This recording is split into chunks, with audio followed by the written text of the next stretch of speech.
But the funny thing is, there comes a point where a girl really knows, it's like, he's a challenge, he's a challenge, he's a challenge. And then it hits them, they're like, wait a second, this guy's not a challenge.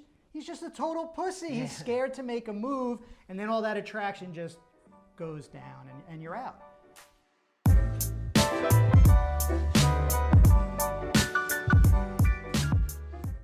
Hey guys, Bobby Rio here. I'm with Chris Anderson. Some of you know him as 60. And today we wanted to talk about something that I think is really important because both of us, Chris, if you don't know him, he's been a dating coach now for 10 years, a guy that I really, really respect, a guy that I look up to, and a guy that I've actually asked to coach some of my clients with issues that they're having.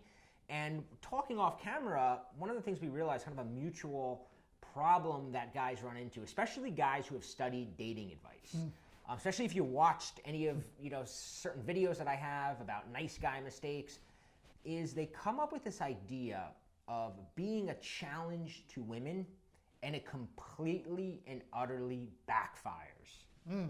Where'd they get that idea? No, but really, I mean, we've all done it. When I first started studying this stuff and trying to get better with women, one of the easiest quick fixes was being a challenge. You really just latched onto it because one of the great things about being a challenge was you didn't really have to do anything. You don't make a move. I'm a challenge. I don't tell her that I like her. I'm a challenge. I'm doing everything right, just like they told me. But sometimes that could be a mistake. Yeah.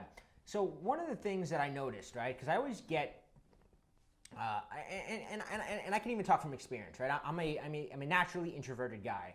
So this advice really played into my personality type, right? Because I was not the kind of guy super comfortable, asking for phone numbers or saying, hey, do you want to come back to my house? So I would always rationalize every kind of pussy behavior that I did as, oh, I was being a challenge. Like when I didn't invite her back to my house, my friends would be like, oh, did you bring her home? Like, no, man, I'm gonna make her want it more.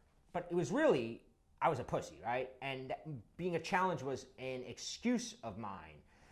And what happens, what I've noticed as I've done more and more coaching is I've created videos, and you might have watched some of them, where I'll say things like, never reveal your feelings too soon, right? We've all heard that one. Never buy a girl a gift.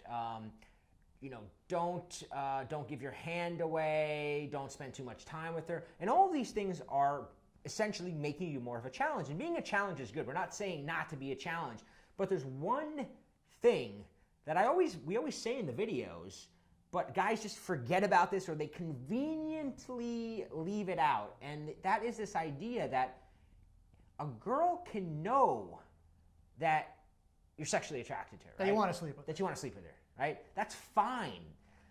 The challenge is, can I tame this guy? Can I settle him down? Will he be my bitch? Will he follow orders? Is he gonna just be like the guy that falls in love with me after one date? Or is he gonna be a guy that I'm gonna have to work to make my boyfriend? That's the challenge. The challenge is not, can I get this guy into bed, and you going, I'm gonna show her she can't get me into bed. Right. And a lot of guys think that, oh yeah, by not making a move, not trying to kiss her, you're being a challenge.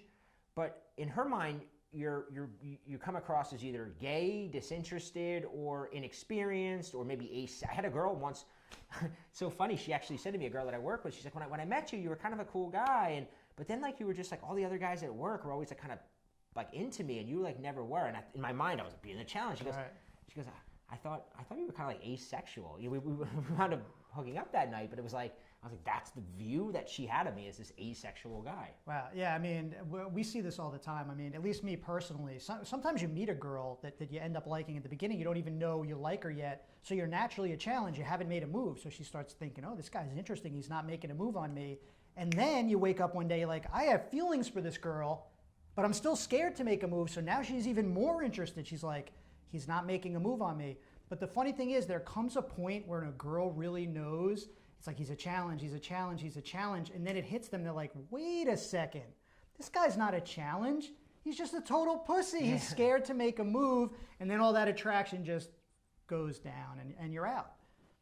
Yeah, if you watch guys, and I learned this by watching some of the guys that were really, really good with women back when I was really studying this. And it was like, it was sort of a paradox or a contradiction in my mind that it took me a while to kind of level out and kind of see where the difference was. Because I would see these guys and they would be talking to a girl and they'd be like, oh, you know, just totally into her on a sexual level, right? Just like totally trying to make out with her. And I'm like, this guy's doing everything wrong. Right. Like, she knows he wants to fuck her. Like, he's blowing it. And like, but then he'd fuck her, right? He'd wind up sleeping with her.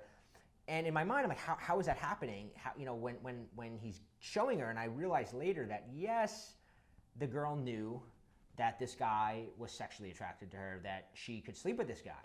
But here's the ironic thing guys forget is girls actually like having sex, right? So that knowing that she could bang that guy was fine, but she didn't know when you have the ability, right, to be seductive, and this is one of the things Chris will blow your mind when he gets into some of that stuff of how to be this seductive guy.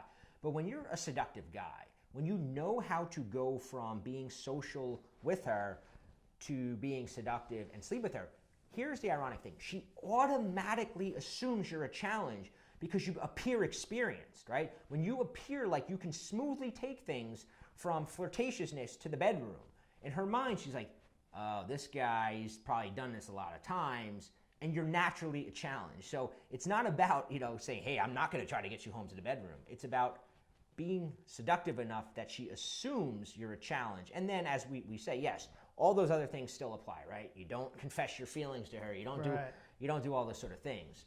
Because I think she finds it creepy if someone's confessing their feelings and so in love with them before they've done anything physical. And what we're saying is you can reveal the fact that you have a physical attraction for this girl and not lose points. You know, picture you're in love with a girl, Cindy, right? Even if you told your friends, I really love Cindy and I just really wish Cindy loved me, they're going to kind of laugh at you.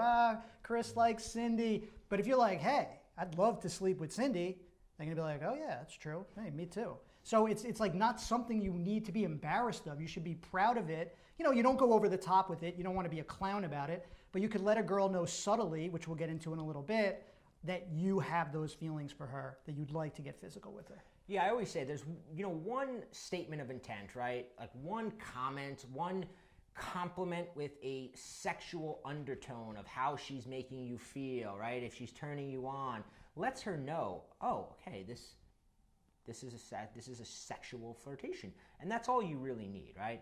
So a lot of guys say, well, what if I made the mistake, right? What if I was too much of a challenge for too long? I've done that, right? I had a girl, and I was actually, before we started recording this video, I was talking to Chris and I was telling him how I had this girl and I was like into her and we were friends, but I'd known this, oh, you gotta be a challenge.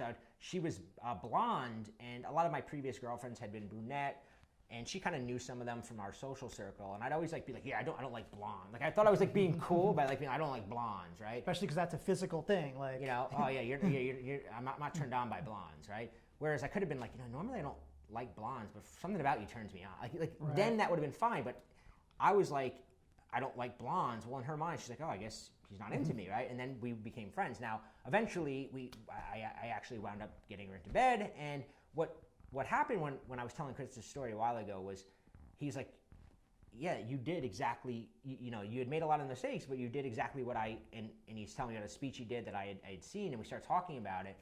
And this kind of, the reason I bring this up is Chris and I hold a class that I think you might be interested in. If you have a female friend, a coworker, a girl from your social scene, that you're kind of at that level with where you're like, shit, maybe you were a challenge for too long, and now you kind of feel like you're stuck, boxed in. You kind of feel boxed in.